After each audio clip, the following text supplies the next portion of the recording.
आशा करता हूँ आप सब बहुत अच्छे होंगे और अच्छे से पढ़ रहे होंगे। पिछली क्लास में हमने एक कंस्ट्रेंट मोशन चालू किया था और कंस्ट्रेंट मोशन के दो सेक्शन होते हैं, एक स्ट्रिंग कंस्ट्रेंट और एक होता है वेज कंस्ट्रेंट। हम लोगों ने स्ट्रिंग कंस्ट्रेंट पढ़ना चालू किया था। स्ट्रिंग कंस्ट्रेंट में मैंने आपको कुछ केसेस बताए थे और उनसे रिलेटेड कुछ एग्जाम्पल मैंने सॉल्व किए थे। तो जो आपको मैंने थर्ड वाला केस बताया था, उस थर्ड वाले केस से हमारा बहुत रेयरली काम पड़ता है। जैसा कि मैंने पहले भी आपको बोला था, हमारा मोस्ट ऑफ द टाइम जो काम पड़ेगा वो सेकंड वाले केस से पड़ता है, जिसमें पुली भी अगर चल रही है, ब्लॉक्स भी चल रहे हैं। तो उसी से रिलेटेड कुछ क्वेश्चंस हम और सॉल्व करते हैं। तो देखिएगा, तो सुनो। अब पिछले बार तो हमने सिंपली वेलोसिटी और एक्सेलरेशन की वैल्यूज एक की पता थी और दूसरे की लिखी थी। अब मैं आपको प्रॉपर एक बड़ा क्वेश्चन सॉल्व करके दिखाऊंगा जिसमें उस कंस्ट्रेंट रिलेशन का यूज होगा। ठीक, तो चलिएगा, तो सबसे पहला क्वेश्चन लेते हैं। ध्यान से देखिएगा इन क्वेश्चंस को। ये एक ब्लॉक है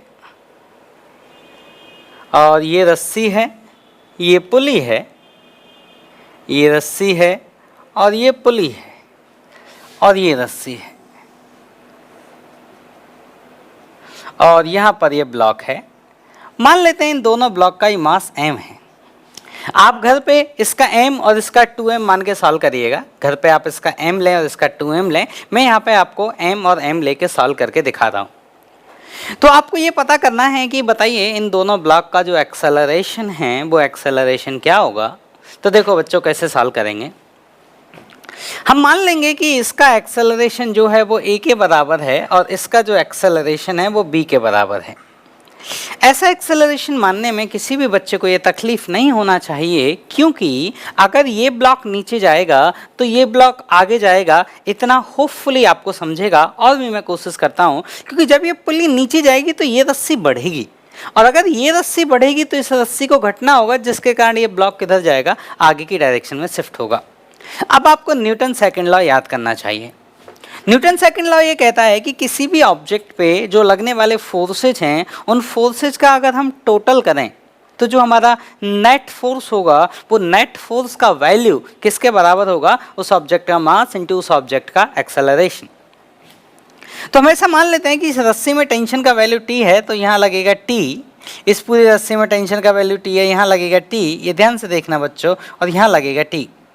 जब तक हमें क्वेश्चन में कुछ नहीं बोला जाता है, हम पुली को मासलेस मानते हैं, पुली को आइडियल मानते हैं। तो अगर ये पुली मासलेस है, अगर है, तो इस वाली रस्सी में जो टेंशन होगा वो 2t के बराबर होगा। अगर ये पुली मासलेस नहीं होती तो इस नीचे वाली रस्सी में टेंशन 2t नहीं होता। ये बहुत क्लियरली सुन लें, नीचे वाली रस्सी में टेंशन 2t इसलिए है क्योंकि ये पुली कैसी है बच्चों, मासलेस।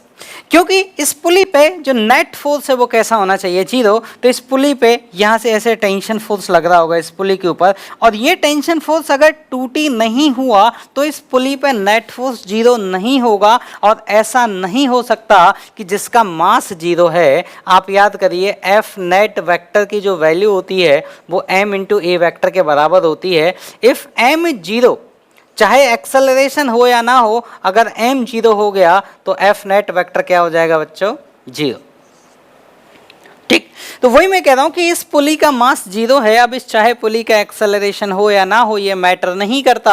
अगर a नॉन 0 है और m 0 है तो भी बच्चों f नेट क्या आएगा, 0। तो इस पुली पे नेट फोर्स 0 होना ही चाहिए। इसलिए इस रस्सी में टेंशन होगा 2t, तो इस ब्लॉक पे भी ऊपर जो लगेगा टेंशन वो कितना लगेगा, 2t।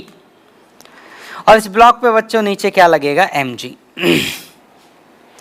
क्योंकि हम जानते हैं इस ब्लॉक का एक्सेलरेशन डाउनवर्ड डायरेक्शन में है, तो डाउनवर्ड डायरेक्शन में जो टोटल फोर्स लिखा जाएगा वो कितना आएगा बच्चों, वो आएगा mg माइनस 2t, और ये बराबर आएगा mass into acceleration. This is equation number 1।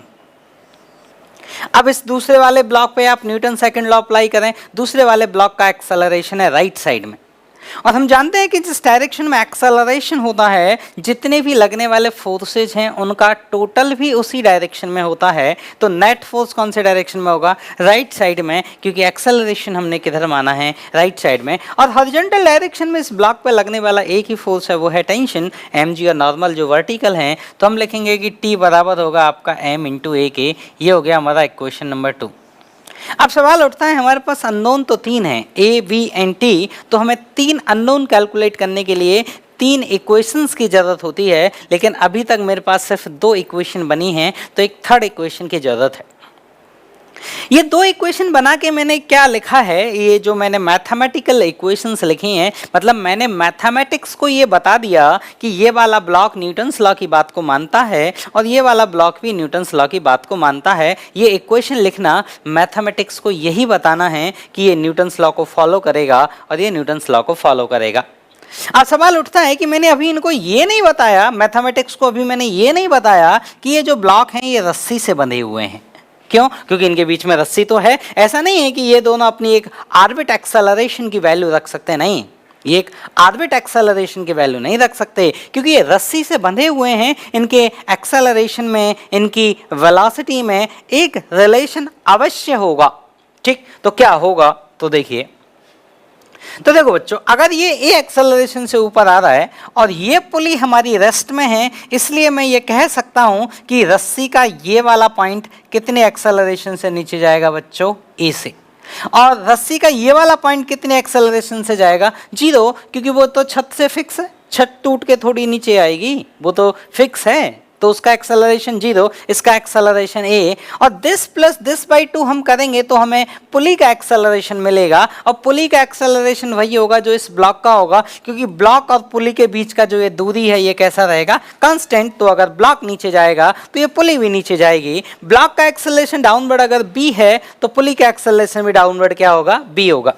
तो अब जब हम इक्वेशन लिखेंगे तो ये आएगा a plus 0/2 equal to b, and this is the third equation. और इस थर्ड इक्वेशन को लिख के मैंने मैथमेटिक्स को ये बता दिया कि ये दोनों ब्लॉक एक ऑर्बिट एक्सेलरेशन की वैल्यू नहीं रख सकते, क्योंकि ये रस्सी से बंधे हुए हैं। इनके एक्सेलरेशन की वैल्यू में एक रिलेशन होना ही होगा, और ये वो रिलेशन है। तो they are the 3 equation and 3 unknown and you can solve. अब देखिए, 3 इक्वेशन को मुझे सॉल्व नहीं करना चाहिए, क्योंकि आप सब समझदार हैं, आप कैलकुलेट कर सकते हैं। मैं आपको सॉल्व करने का तरीका बताता हूं। देखिए क्या करिएगा, यहां से b का वैल्यू निकालिएगा t के टर्म्स में, मतलब b इक्वल टू हो जाएगा g minus 2t upon m। यहां से a का वैल्यू निकालिएगा t अपॉन m, और इस थर्ड इक्वेशन में पुट कर दीजिएगा। जब आप थर्ड इक्वेशन को उनको पुट करके जब सॉल्व करेंगे तो आपको टेंशन का वैल्यू मिलेगा, और फिर से टेंशन को यहां ले जाके पुट कर देना b मिल जाएगा, और यहां ले जाके पुट कर देना a मिल जाएगा। लिख लो इसको। नेक्स्ट क्वेश्चन, एक क्वेश्चन आपको और बताते हैं।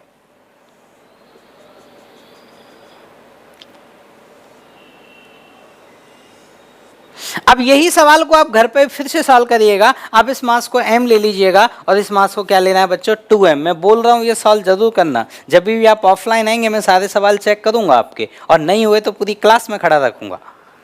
तो आप आपके भले के लिए कह रहा हूँ बेटा, आप सॉल्व करिए। ये चैप्टर बहुत ज्यादा इंपॉर्टेंट है। इसको m मानो, उसको 2m मानो, और सॉल्व करो, जिससे आपकी प्रैक्टिस हो। इक्वेशन लिखना आप सीखें। अगर कोई गलती होनी है तो वो पेपर के दिन गलती नहीं हो, वो गलती आज ही हो जाए अगर होनी है। इसलिए आप एक क्वेश्चन एटलीस्ट खुद से जरूर करें, वैसा ही जैसा मैंने किया। तो आप इसको m लेंगे बच्चों, और उसको क्या लेंगे? 2m, और सॉल्व करेंगे। ठीक, अब आपको एक क्वेश्चन में और देता हूं।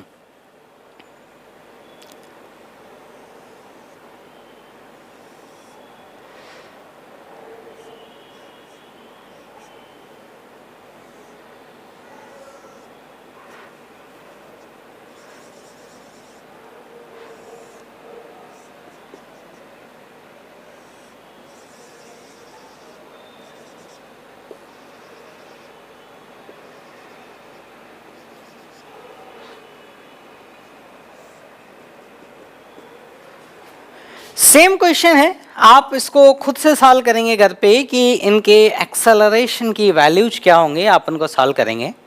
आप चाहे तो मैं इक्वेशन आपको बना देता हूं, लेकिन जो इक्वेशन मैं बनाने जा रहा हूं इनको आप ना देखें, पहले पॉज करें, आप पहले खुद से बनाएं, क्योंकि गलती होनी है तो हो जान दो ना यार।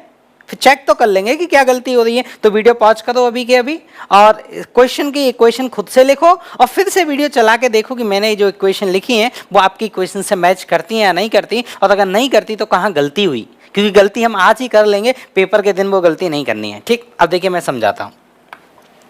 ठीक है, अब देखना बच्चों, तो कहानी ये है कि अब बच्चे के, जैसे किसी बच्चे के मन में सवाल ये उठ सकता है कि सर इनमें से कौन नीचे जाएगा, ये नीचे जाएगा, क्योंकि अगर ये नीचे गया तो ये ऊपर जाएगा, और अगर ये नीचे गया तो ये ऊपर जाएगा। कैसे? जब ये नीचे आएगा तो ये रस्सी बढ़ेगी, ये रस्सी कम होगी, तो इस पुली को क्या होना होगा, ऊपर जाना होगा।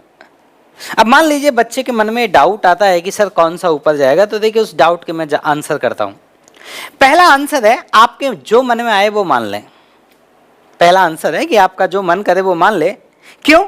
क्योंकि जो चीज आपको पता ही नहीं, जो चीज आपको कैलकुलेट करनी है, उसके बारे में ये कैसे पता हो सकता है कि वो किधर है? अरे वो तो हमें पता ही नहीं ना, वो तो अननोन चीज है ना हमारे लिए। तो मैं ये कैसे पहले पता कर सकता हूं कि वो किधर होगा? अगर वो पता कर लिया मतलब मुझे तो क्वेश्चन पहले से ही पता है, लेकिन वो क्वेश्चन है वो हमारे लिए अनसीन क्वेश्चन है, तो हमें नहीं पता कि वो किधर आएगा। तो आप किसी भी एक डायरेक्शन में अज्यूम कर लें, और अगर सॉल्व करने के बाद नेगेटिव आ जाए, इसका मतलब होगा आप डायरेक्शन अपोजिट मान लिए थे। वैल्यू वही होगी लेकिन डायरेक्शन क्या मान लिए थे? अपोजिट। जैसे मान -5 आ गया, इसका मतलब है कि मैग्नीट्यूड तो 5 ही होगा, लेकिन डायरेक्शन जो आप मान लिए हैं वो क्या मान लिए हैं? अपोजिट। अब सुनना, तो अब एक तो सवाल उठता है बच्चे का कि सर हम किधर मान लें। तो पहला आंसर तो है बेटा आप किधर भी मान लें, या तो अब ऐसा मत करना इसको भी नीचे मान लो, इसको भी नीचे मान लो, ऐसा कैसे होगा? इसको नीचे मानो तो इसको ऊपर मान लेना, और इसको ऊपर मानो इसको नीचे मानो, कोई भी एक चॉइस आप ले सकते हो। ठीक, दूसरा आंसर है मेरा, देखिए कई बार ऐसा नहीं है, आप ये पता कर सकते हैं कि वो किधर चलेगा, और उसका मैंने एक तरीका आपको बताया था। आप पहले ये मान लें कि ये सिस्टम इक्विलिब्रियम में है। क्या मान लें आप? ये सिस्टम इक्विलिब्रियम में है, और इक्विलिब्रियम की कंडीशन मैच करने की कोशिश करें। कोई एक ब्लॉक इक्विलिब्रियम की कंडीशंस को मैच नहीं कर पाएगा और उसका नेट फोर्स एक पर्टिकुलर डायरेक्शन में आ जाएगा, जिससे हमें यह पता चल जाएगा कि वो एक ब्लॉक किस डायरेक्शन में जाने वाला है। आपका जो मन करे जिस ब्लॉक को आप इक्विलिब्रियम में मान सकते हैं। जैसे कोई बच्चा, चलो मैं दोनों लोगों को मान के बता देता हूँ कि कुछ बोलेंगे सर इसको इक्विलिब्रियम में मानो, कुछ बोलेंगे सर इसको इक्विलिब्रियम में मानो। मैं आपके लिए दोनों को इक्विलिब्रियम में मान के, मतलब 1 by 1, पहले इसको मानूंगा और फिर नेक्स्ट आर्गुमेंट में दूसरे को। तो पहला आर्गुमेंट, पहले मैं ये मान लेता हूं कि ये मेरा ब्लॉक इक्विलिब्रियम में है।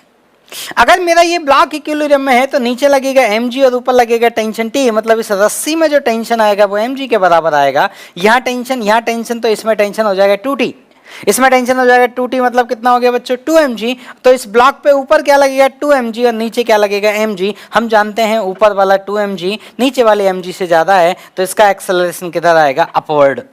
तो इसका एक्सेलरेशन अगर अपवर्ड आ गया तो इसका एक्सेलरेशन किधर आएगा? डाउनवर्ड। मतलब इक्विलिब्रियम इसने नहीं माना, इसका एक्सेलरेशन आया, तो अगर ये चलेगा तो वो भी चलेगा। ठीक, तो इसका एक्सेलरेशन आया अपवर्ड, तो इसका एक्सेलरेशन आया डाउनवर्ड। ये मैंने एनालिसिस किया इसको इक्विलिब्रियम में मान के। अब कोई बोलेंगे सर ये वाला भी मान के बता दो एक बार, तो उनके लिए भी बता रहा हूं। ठीक है, एनालिसिस 2 मान लेते हैं ये इक्विलिब्रियम में।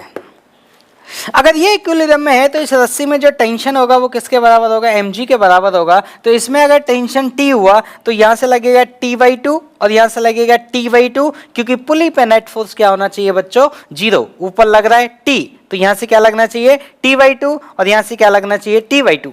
और T मेरा mg के बराबर है तो T/2 किसके बराबर आएगा? mg/2 के बराबर आएगा। तो इस ब्लॉक पर नीचे देखेंगे, नीचे लग रहा है mg और ऊपर लग रहा है mg/2। हम जानते हैं mg ज्यादा है mg/2 से, इसलिए ये ब्लॉक का जो एक्सेलरेशन आएगा वो कौन से डायरेक्शन में आएगा? डाउनवर्ड डायरेक्शन में आएगा। तो ये ब्लॉक किधर के चल के जाएगा बच्चों? नीचे। तो ये ब्लॉक अगर नीचे चल के जाएगा तो ये किधर चल के जाएगा? ऊपर। आप दोनों एनालिसिस से देख सकते हैं एक्सेलरेशन की सेम डायरेक्शन आई है। ठीक, तो अब आपकी संतुष्टि के लिए मैंने दोनों तरफ से कैलकुलेट करके एनालिसिस करके बता दिया है। अब आगे से मैं ये एनालिसिस नहीं करूंगा। तो इसका एक्सेलरेशन इधर a मान लीजिए, इसका एक्सेलरेशन उधर b मान लीजिए, और अब आप सॉल्व करिएगा। अब मैं सिर्फ आपको कंस्टेंट रिलेशन लिख देता हूं, न्यूटन्स लॉ में नहीं लिखूंगा, वो आपको खुद को लिखना अब आना चाहिए। ये b से ऊपर जा रहा है तो ये पुली नीचे कितने से आएगी? b से। ये वाला पॉइंट नीचे कितने से जाएगा? अरे वो धरती से फिक्स है, वो कहाँ जाएगा भाई? धरती से फिक्स है वो, उसका 0। ये कितने से ज्यादा, ए से, तो this plus this by 2 equal to pulley का एक्सेलरेशन, तो क्या आएगा बच्चों, A plus 0/2 equal to B. लिख लें।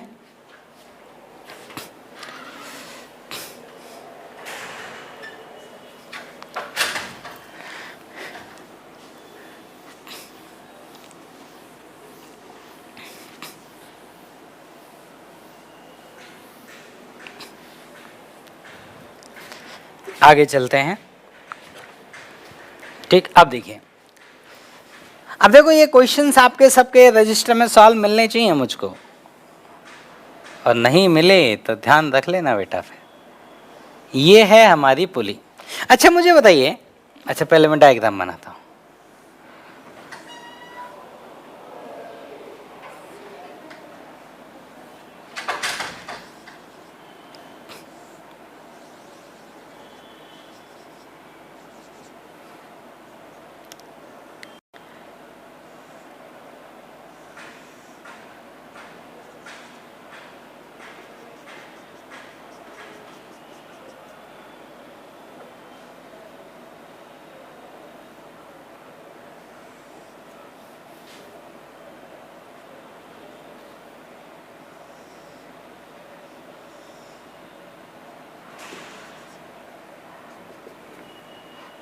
देखिए मैं सिंपलिसिटी के लिए जो मासेस की वैल्यू है ना बेटा, वो एम ले रहा हूँ। आप घर पे क्या करें, एक बार तो ये जो मैंने कराया उसको सॉल्व करेंगे, फिर उसके बाद आप क्या करें, इसको m ले लें, इसको 2m ले लें और इसको 3m ले लें और फिर सॉल्व करें, क्योंकि खुद से प्रैक्टिस करना बहुत ज़रूरी है। क्योंकि मुझे आता है या नहीं आता ये आपके लिए फ़ायदा नहीं देगा, क्योंकि पेपर आपको ही करना है, मैं आपका पेपर नहीं करूँगा। तो ये बहुत ज़्यादा ज़रूरी हो जाता है कि आपने कितना प्रैक्टिस किया है और आप कितना उससे सीखे हैं।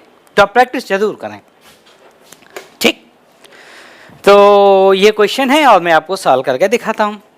अब इस वाले में हमारे पास 3 ब्लॉक हैं और 3 ब्लॉक हमारे चलेंगे। ये मैंने बॉल बनाई है, पर बॉल को आप ब्लॉक की तरह, बॉल मैंने इसलिए बनाई क्योंकि मैं ब्लॉक बनाऊंगा तो इसे बड़ा बड़ा डायग्राम हो जाएगा, तो मैं छोटा छोटा ही बनाऊंगा बॉल, लेकिन ब्लॉक ही बोलूंगा, तो वो आप टेंशन ना लें। तो आप ऐसा करिए, आप इसका एक्सेलरेशन मान लीजिए बच्चों a1, इसका एक्सेलरेशन मान लीजिए बच्चों a2 और इसका एक्सेलरेशन मान लीजिए बच्चों a3। ये इनके एक्सेलरेशन है a1, a2, a3। अब मैं एक बात कह रहा हूं कि अगर हम न्यूटन्स लॉ की बात करें तो चलिए पहले न्यूटन्स लॉ को लिख ही लेते हैं, कंस्टेंट रिलेशन बाद में लिखेंगे। इस पे टेंशन लगेगा T, इस पे ऊपर लगेगा टेंशन T, क्योंकि इस पुली पर नीचे T लगेगा, इस पुली पे नीचे T लगेगा, तो इस वाली रस्सी में टेंशन कितना होना होगा बच्चों, 2T। तो यहाँ से जो इसमें जो टेंशन लगेगा वो कितना लगेगा, 2T। अब हम लिखते हैं न्यूटन सेकेंड लॉ, तो इस पे नीचे एक mg भी लगेगा। अब हम इस वाले ब्लॉक पे पहले न्यूटन्स लॉ लिखते हैं, इस वाले ब्लॉक पे, क्योंकि इस ब्लॉक का एक्सेलरेशन मैंने डाउनवर्ड माना है, इसलिए इस ब्लॉक पे नेट फोर्स डाउनवर्ड होना चाहिए, और उस नेट फोर्स की जो वैल्यू है वो होगी mg माइनस टी, और ये बराबर होगा m इंटू a1 के। अगर हम इस दूसरे वाले ब्लॉक की बात करें, इस पे नीचे लग रहा है mg और ऊपर लग रहा है t, these are the forces. ma force नहीं होता है बच्चों, ठीक है। तो नीचे लग रहा है mg और ऊपर लग रहा है t, मुझे नेट फोर्स डाउनवर्ड लिखना पड़ेगा क्योंकि एक्सेलरेशन मेरा डाउनवर्ड है। अच्छा देखिए ऐसे सुनिए, अगर एक्सेलरेशन नॉन जीरो है तो नेट फोर्स क्या होगा, नॉन जीरो। आप इस इक्वेशन को याद करो ना, ये इक्वेशन बहुत शानदार इक्वेशन है, बहुत शानदार equation. If a vector is non-zero, then f net vector will be non-zero. And F net, this is the net force vector. अगर कोई वेक्टर नॉन जीरो है तो उस वेक्टर का डायरेक्शन जरूर होगा। तो अगर एक्सेलरेशन नॉन जीरो तो नेट फोर्स नॉन जीरो, और नेट फोर्स अगर नॉन जीरो तो उसका डायरेक्शन अवश्य होगा, क्योंकि वो एक वेक्टर है और उसका डायरेक्शन उधर ही होगा जिधर एक्सेलरेशन का डायरेक्शन है। तो ये जो हमारा ब्लॉक है सेकंड वाला, उसका एक्सेलरेशन किधर है, डाउनवर्ड, तो नेट फोर्स क्या आएगा, डाउनवर्ड, तो mg minus T equal to m into a2। ठीक, अब आगे चलते हैं इस वाले ब्लॉक के पास। उस वाले ब्लॉक का एक्सेलरेशन हॉरिजॉन्टल डायरेक्शन में है, तो जो नेट फोर्स आएगा वो हॉरिजॉन्टल डायरेक्शन में आएगा, और हॉरिजॉन्टल डायरेक्शन में इस ब्लॉक पे सिर्फ एक ही फोर्स लग रहा है, और वो कौन है, 2t। तो हम लिखेंगे 2t और कोई है ही नहीं, that equal to m into a3। सवाल उठता है, मेरे पास 4 अननोन है, कौन, a1, a2, a3 and t। 4 unknown है तो मेरे पास 4 इक्वेशंस होनी चाहिए मुझे 4 अननोन कैलकुलेट करने के लिए। आप जानते हैं n इक्वेशन n अननोन तो ही उनको कैलकुलेट किया जा सकता है। तो मेरे पास अगर 4 अननोन है तो मेरे पास 4 इक्वेशन होनी चाहिए। मेरे पास 3 इक्वेशन आ चुकी हैं न्यूटन्स लॉ की हेल्प से। अब मुझे लिखनी है 4th इक्वेशन। तो जब मैं 4th इक्वेशन लिखने जाऊंगा तो 4th इक्वेशन कौन सा है? Constraint relation. अब देखिए कैसे लिखेंगे। ये वाला ब्लॉक अगर A1 से नीचे जा रहा है, ये वाला ब्लॉक अगर A2 से नीचे जा रहा है, रस्सी ऑलवेज पैरेलल है, तो ये वाली पुली कितने से नीचे जाएगी बच्चों? A1 plus A2/2। और जितने से ये पुली नीचे जाएगी उतने से ये ब्लॉक आगे जाएगा, क्योंकि रस्सी का ये वाला पॉइंट, ध्यान से सुनना, रस्सी का ये वाला पॉइंट इस पुली से अटैच्ड है। रस्सी का ये वाला पॉइंट इस पुली से हमेशा अटैच्ड है। तो जो एक्सेलरेशन पुली का होगा वही एक्सेलरेशन इस पॉइंट का होगा। और पुली का एक्सेलरेशन है A1 प्लस A2/2, इसलिए रस्सी के इस पॉइंट का एक्सेलरेशन होगा A1 प्लस A2/2। और जितना रस्सी के इस पॉइंट का एक्सेलरेशन होगा उतना ही इस ब्लॉक का आगे की डायरेक्शन में आएगा। तो ये आया A1 plus A2/2 equal to A3। This is my 4th equation. अब सॉल्व कैसे करना है तो तरीका बता देता हूं। यहां से A1 निकालो, यहां से A2 निकालो, यहां से A3 निकालो, इस इक्वेशन में पुट कर दो, वहां से मिलेगा T। यहां पुट करो, यहां पुट करो, यहां पुट करो, यहां से मिलेगा A1, यहां से मिलेगा A2, यहां से मिलेगा A3। ये आपको सॉल्व खुद से करना पड़ेगा। ठीक है, लिख लो इसको और देखिए।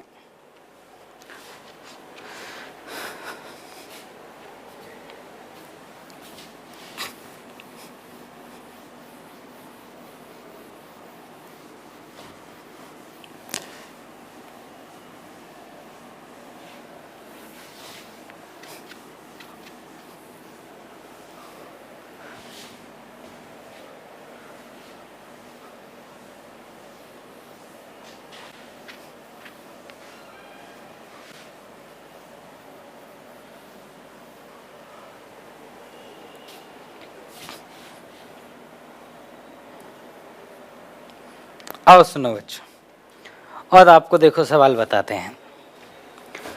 अगला सवाल है,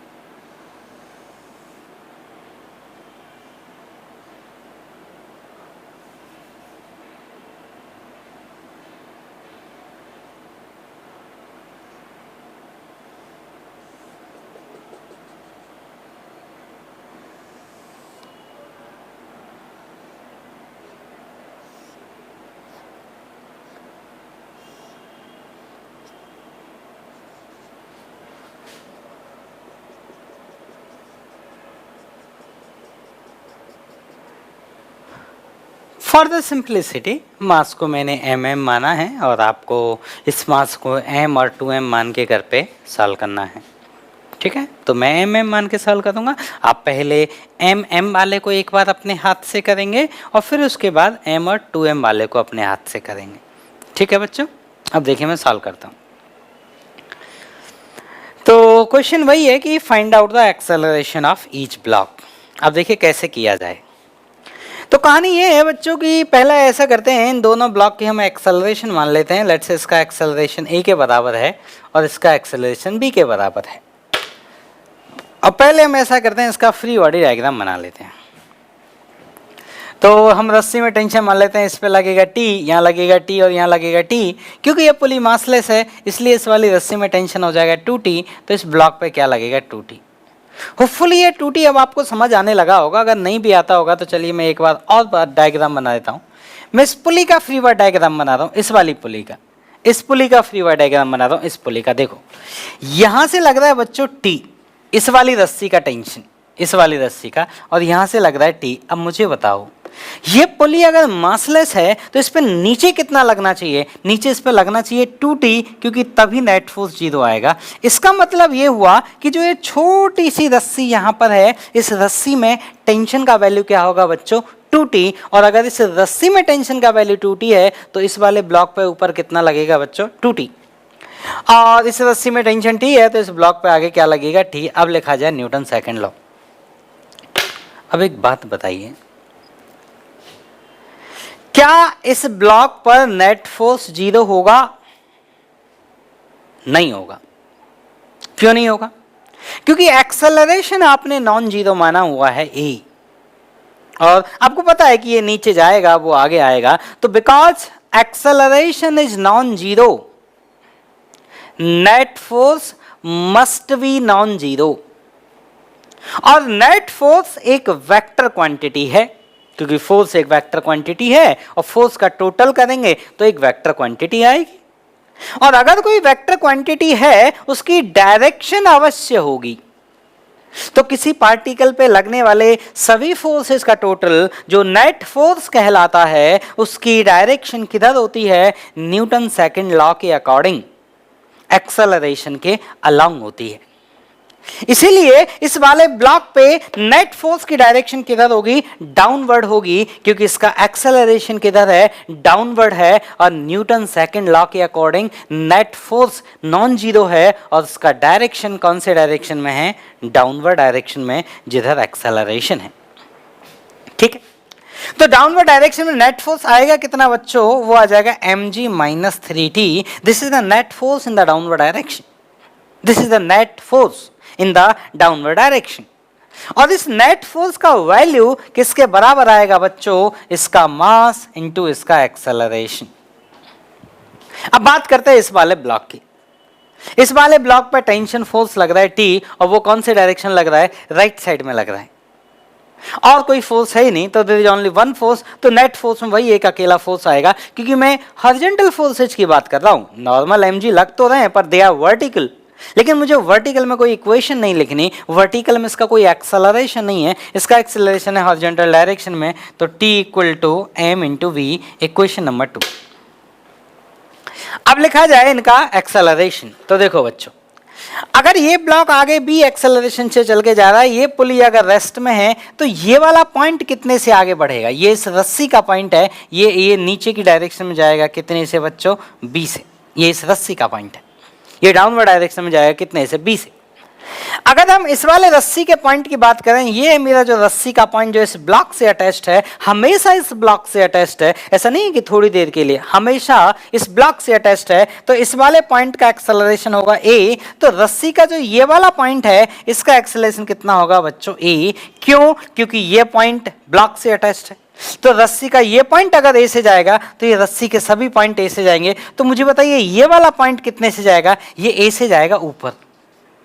क्यों? क्योंकि ये पुली किस में है? रेस्ट में। तो ये अगर नीचे ए से जाएगा तो ये ऊपर कितने से जाएगा? ए से। अब आप इस पुली की हालचाल देखिए, इस पुली का डायग्राम बनाता हूं मैं, इस वाली पुली का डायग्राम बना रहा हूं। इस वाले पुली में जो इधर वाली रस्सी है, ये वाला पॉइंट नीचे जा रहा है बी से, ये वाला पॉइंट ऊपर से जा रहा है ए से। और ये पुली, क्योंकि ये रस्सी की लेंथ कभी नहीं बदलेगी, ये जो लेंथ है ना यहां से यहां तक, ये लेंथ कभी चेंज नहीं होगा। तो अगर ये ब्लॉक नीचे जाएगा तो ये पुली भी नीचे जाएगी। इसका मतलब ये पुली नीचे जा रही है ए से।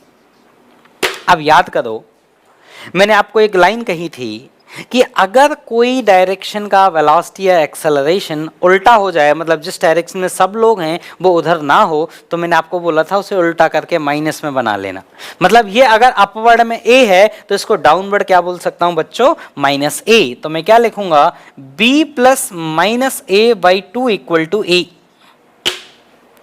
This is the constraint relation. Now we have 3 equation and 3 unknown a, b, t. You can calculate. तरीका बता देता हूँ। यहाँ से t निकाल के, यहाँ से a निकाल के इसमें पुट कर दो, b निकाल के इसमें पुट कर दो, और इस इक्वेशन को सॉल्व कर लो। आपको वहाँ से t मिलेगा, t को यहाँ पुट करिएगा, a मिल जाएगा, यहाँ पुट करिएगा, b मिल जाएगा। तो इस तरह से आप इस क्वेश्चन को सॉल्व करेंगे। लिख लें सभी बच्चे। आपको और क्वेश्चन करके दिखाता हूँ मैं।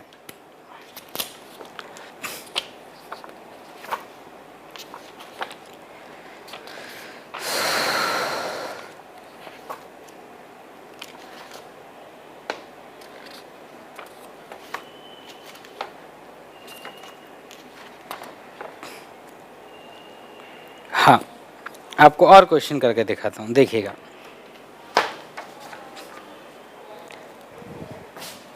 लिख लो इसको।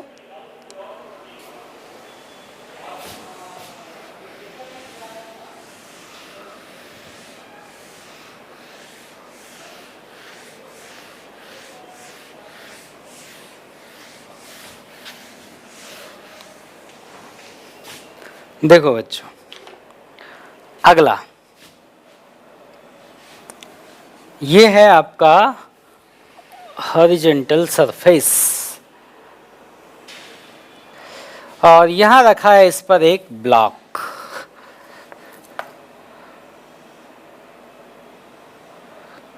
ठीक, और इस ब्लॉक से यहां एक लगी है पुली और पुली से जाती है रस्सी और यहाँ से जाती है एक रस्सी और यहाँ लगी है पुली और ये रस्सी यहाँ जाकर फिक्स दीवार से लगा दी जाती है और ये हमारा एक अनदर ब्लॉक है।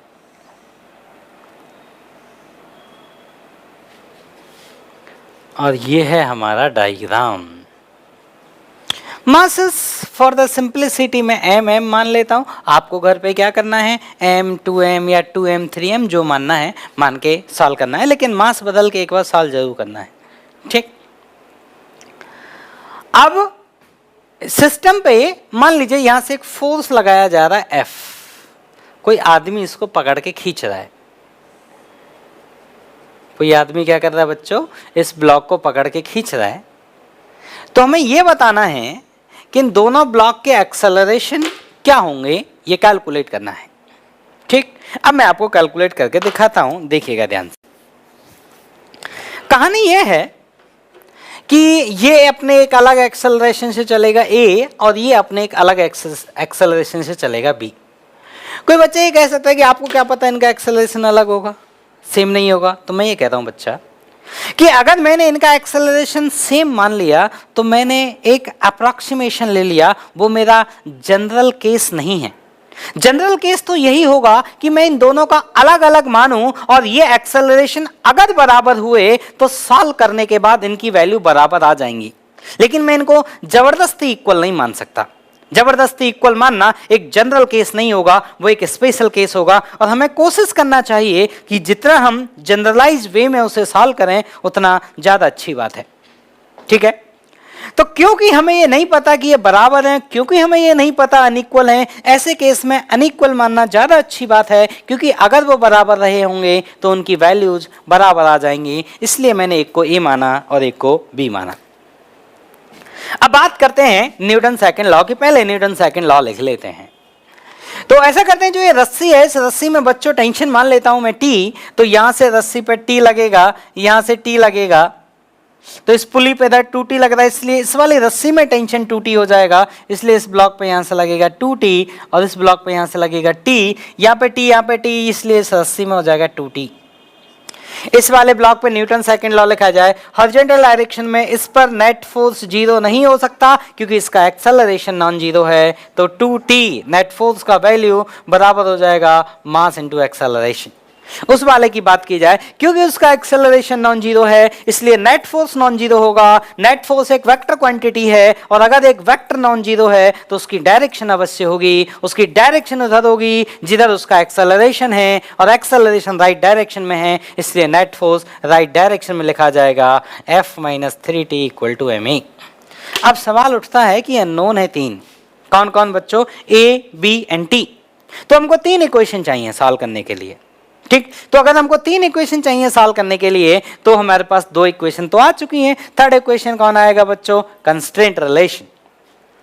अब कैसे लिखा जाएगा कंस्ट्रेंट रिलेशन, वो आपको समझाता हूं, बड़े ध्यान से समझिएगा। मैं ये कह रहा हूं क्योंकि ये मेरा जो रस्सी का पॉइंट है, रस्सी का जो ये पॉइंट है, क्योंकि ये ब्लॉक से हमेशा अटैच्ड है, इसलिए रस्सी का ये पॉइंट हमेशा ब्लॉक के साथ चल के जाएगा। इसलिए रस्सी के इस पॉइंट का एक्सेलरेशन होगा a। इसका मतलब ये हुआ कि रस्सी के इस पॉइंट का एक्सेलरेशन होगा a। इस पुली का एक्सेलरेशन होगा b, क्योंकि ये दूरी, इस पुली और ब्लॉक के बीच का ये दूरी कभी नहीं बदलेगा, ये दूरी कभी नहीं बदलेगा। जितना आगे ये पुली जाएगी उतना आगे ये ब्लॉक जाएगा। तो ब्लॉक का एक्सेलरेशन b है तो पुली का एक्सेलरेशन भी क्या हो जाएगा बच्चों, b। और सुनना, तो इस पुली का एक्सेलरेशन आपको मालूम है b। इसका एक्सेलरेशन बात करते हैं, इसका एक्सेलरेशन कितना है, जीरो, क्योंकि वो धरती से फिक्स है। और ये पुली इस ब्लॉक के साथ चल के जाएगी, इसलिए इस पुली का एक्सेलरेशन कितना हो जाएगा जितना इस ब्लॉक का एक्सेलरेशन है, और ब्लॉक का एक्सेलरेशन है a, इसलिए इस पुली का एक्सेलरेशन क्या हो जाएगा a। और इस पुली का एक्सेलरेशन a हो गया, तो मुझे बताओ बच्चों इस वाले पॉइंट का एक्सेलरेशन कितना होगा। आप इस पुली के पॉइंट ऑफ व्यू से बोलिएगा तो सुनना, this plus this by 2 equal to pulley का एक्सेलरेशन। क्योंकि पुली का एक्सेलरेशन a है, क्योंकि इस पॉइंट का एक्सेलरेशन 0 है, इसलिए इसको बच्चों क्या होना पड़ेगा 2a, क्योंकि दिस प्लस दिस बाई 2 तभी a के बराबर आएगा। अब आप इस पुली के पास आ जाइए। अब इस पुली का मैं यहां डायग्राम भले ही बना देता हूं। इस वाला पॉइंट का एक्सेलरेशन 2a, ऊपर वाले पॉइंट का एक्सेलरेशन a, और इस पुली का एक्सेलरेशन कितना है बच्चों b, a plus 2a by 2 equal to b। तीन इक्वेशन, तीन अननोन, यू कैन सॉल्व करने का तरीका, यहां से b का वैल्यू निकालें, यहां से a का वैल्यू निकालें और इस इक्वेशन में पुट कर दें तो आपका आंसर आ जाएगा। हाँ तो देखो बेटा, अब एक दो क्वेश्चन मैं आपको और कराता हूं, फिर हम लोग स्टार्ट करेंगे वेज कंस्ट्रेंड। तो देखिए,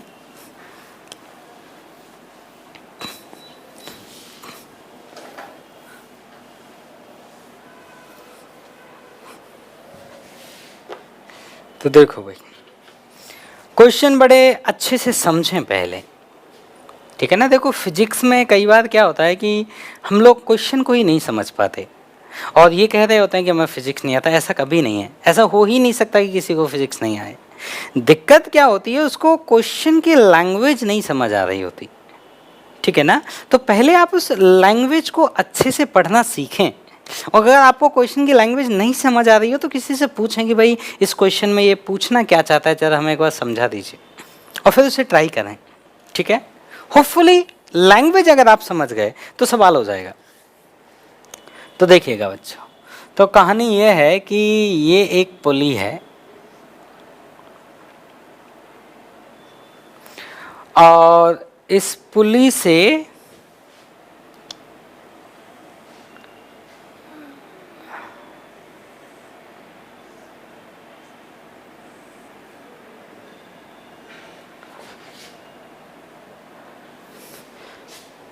यहां से रस्सी जाती है और यहां अगेन एक पुली है,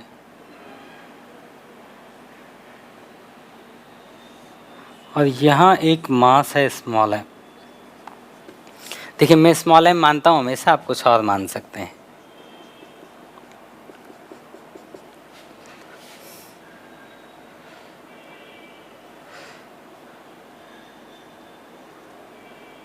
यहाँ ये पुली है और ये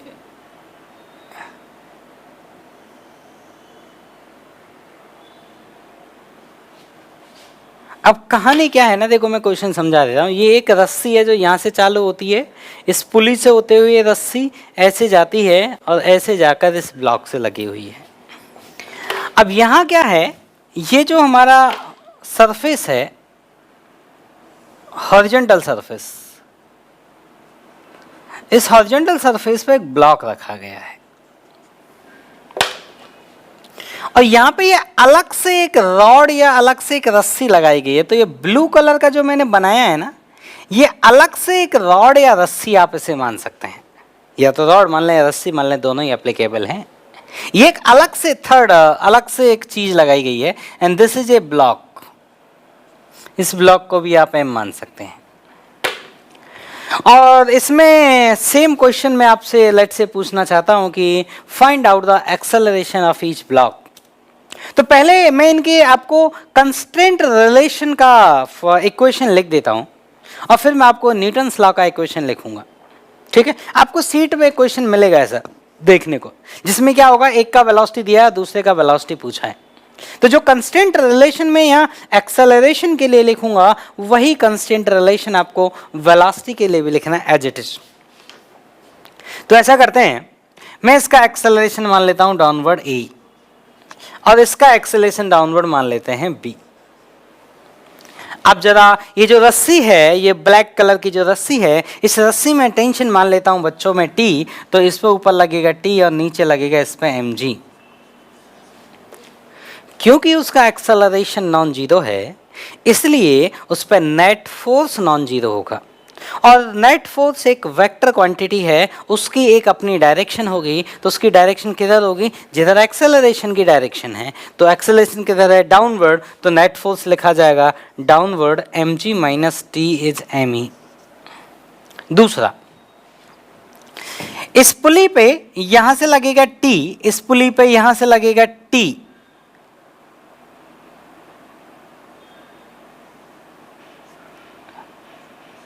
और इस पुली पे यहां से लगेगा T, T T T।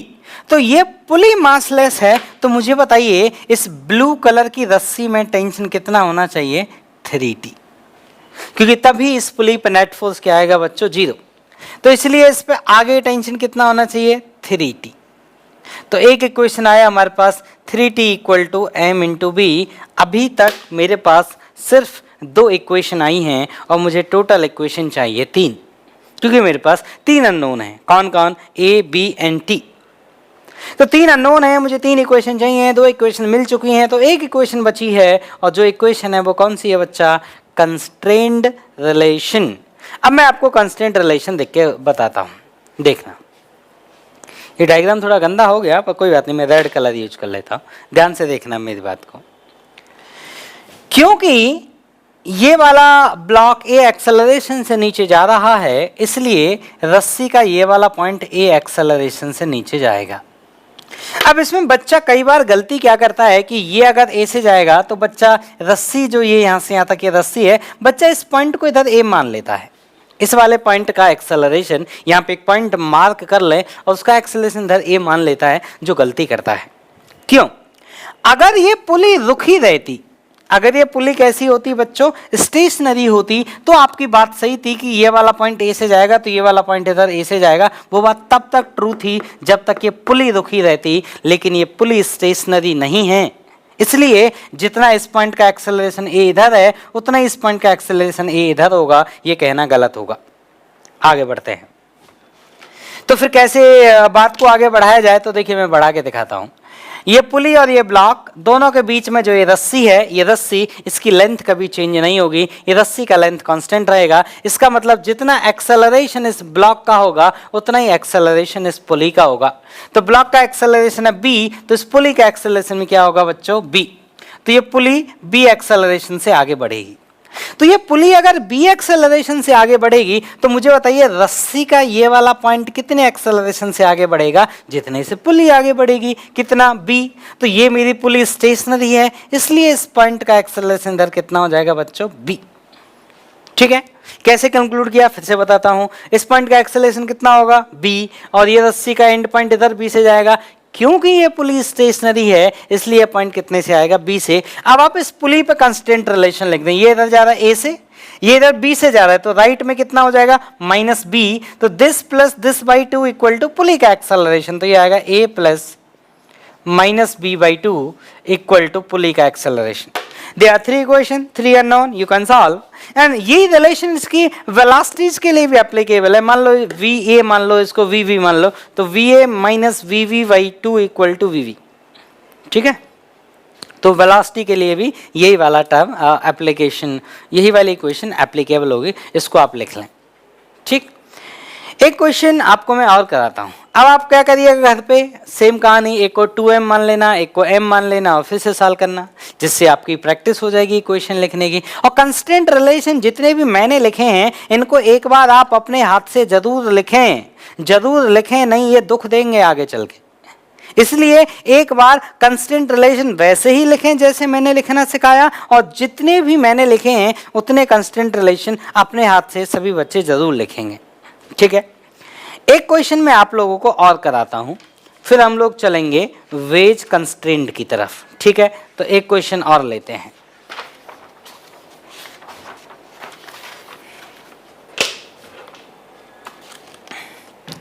Diagram थोड़ा सा बड़ा है, लेकिन मैं बनाता हूं। एक पुली है, यहां एक आदमी है,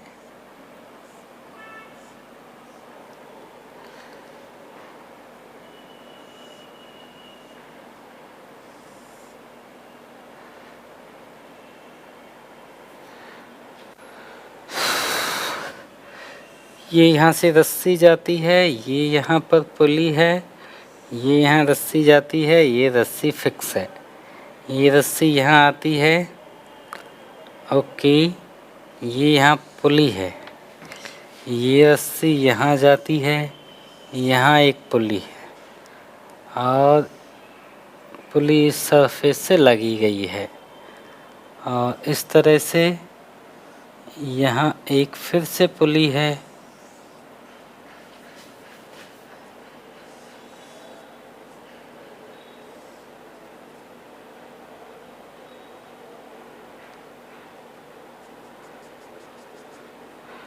और ये रस्सी फिर से नीचे आई है और यहाँ फिर से एक पुली है और ये रस्सी फिर से ऊपर गई है, यहाँ एक पुली है ऐसे, और नीचे यहाँ पर एक प्लेटफॉर्म है।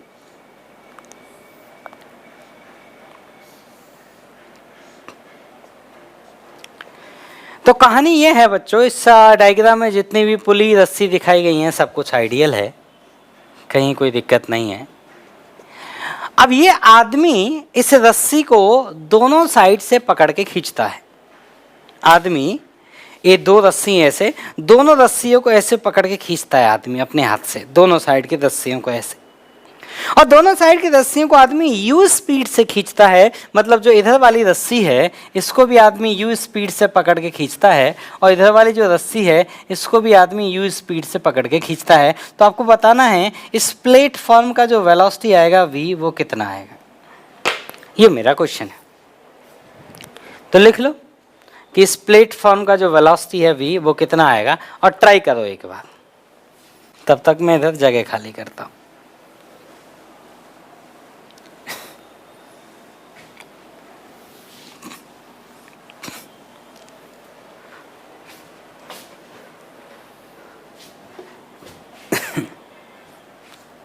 देखिए अब आपको सॉल्व करके बताते हैं। ऐसा करते हैं कि इस पॉइंट का वेलोसिटी अगर u है तो ये वाला पॉइंट भी ऊपर कितनी वेलोसिटी से ज़्यादा होगा बच्चों, u वेलोसिटी से, और ये वाला पॉइंट u वेलोसिटी से ज़्यादा होगा तो ये पुली कितने से जा रही होगी, क्योंकि ये पुली और ये पॉइंट दोनों एक साथ चलेंगे, ये वाला पॉइंट और ये पुली। क्या इनके बीच की दूरी बदलेगा इस पॉइंट और इस पुली के बीच में? नहीं। तो जैसे ये पॉइंट ऊपर जाएगा इस पुली को भी ऊपर जाना होगा, तो पुली का भी वेलोसिटी क्या होगा बच्चों, u। क्योंकि ये वाला पॉइंट स्टेशनरी है और हम जानते हैं कि this plus this by two equal to pulley का होता है, तो यहां अगर मैं रस्सी पर एक पॉइंट कंसीडर करूं तो उसका वेलोसिटी अपवर्ड टू u होगा, ये गारंटी है। इसमें किसी बच्चे को दिक्कत है? नहीं। ठीक, और देखिए अब ये वाला पॉइंट हमारे इधर u से चल के जा रहा है, मतलब रस्सी का जो ये वाला पॉइंट है ये ऊपर u से चल के जाएगा, ये बात फिक्स है। हमने माना है कि जो हमारा ये प्लेटफॉर्म है इसका वेलोसिटी v है और इस v का वैल्यू हमें कैलकुलेट करना है। तो देखो आप ऐसा करो, आप इस वाले पॉइंट की वेलोसिटी लिखो इस v के टर्म्स में, इस पॉइंट का वेलोसिटी लिखो इस v के टर्म्स में। कैसे लिखेंगे? ऐसा करते हैं, उसको मैं मान लेता हूं x, इसको क्या मान लेता हूं बच्चों में, x। तो इस वाले पॉइंट का अगर वेलोसिटी x है ऊपर ऐसे ऐसे ऐसे, तो इधर ये पुली स्टेशनरी है तो ये इधर x हो जाएगा, ये पुली स्टेशनरी है तो ये इधर x हो जाएगा। ठीक है, आप सुनना मेरी बात।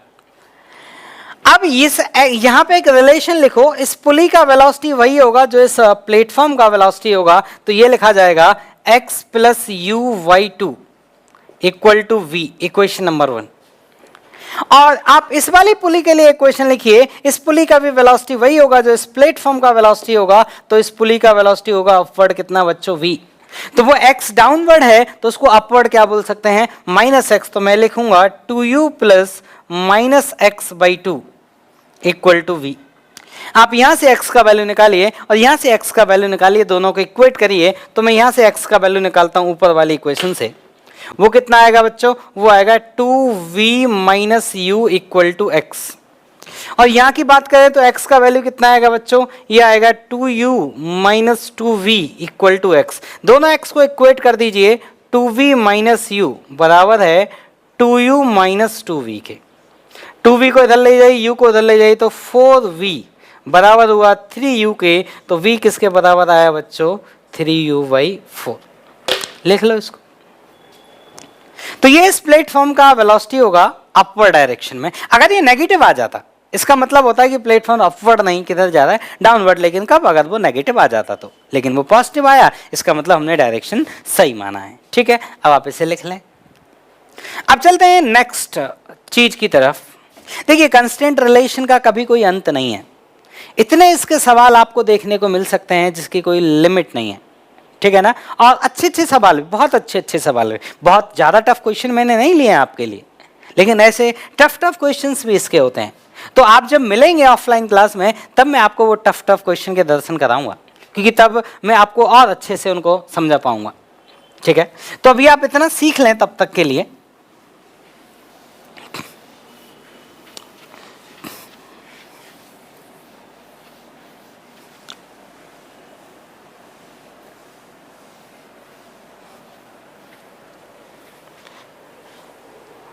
अब सुनना बेटा,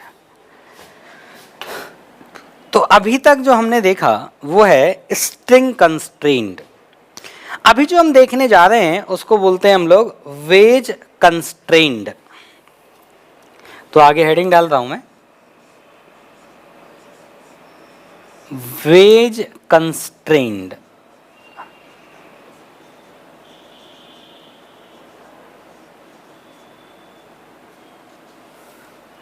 वेज कंस्ट्रेंट जो होता है, तो वेज कंस्ट्रेंट क्या बोलता है कि देखिए, पहली बात तो वेज कंस्ट्रेंट एप्लीकेबल कब होता है? तो इसके एप्लीकेशन की कंडीशन क्या है? when two objects, कंडीशन देखिए, कंडीशन क्या है कि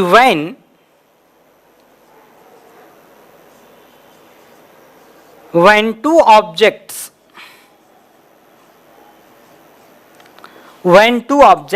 slip on each other, मतलब दो ऑब्जेक्ट जो होती हैं वो एक दूसरे पर फिसलती हैं।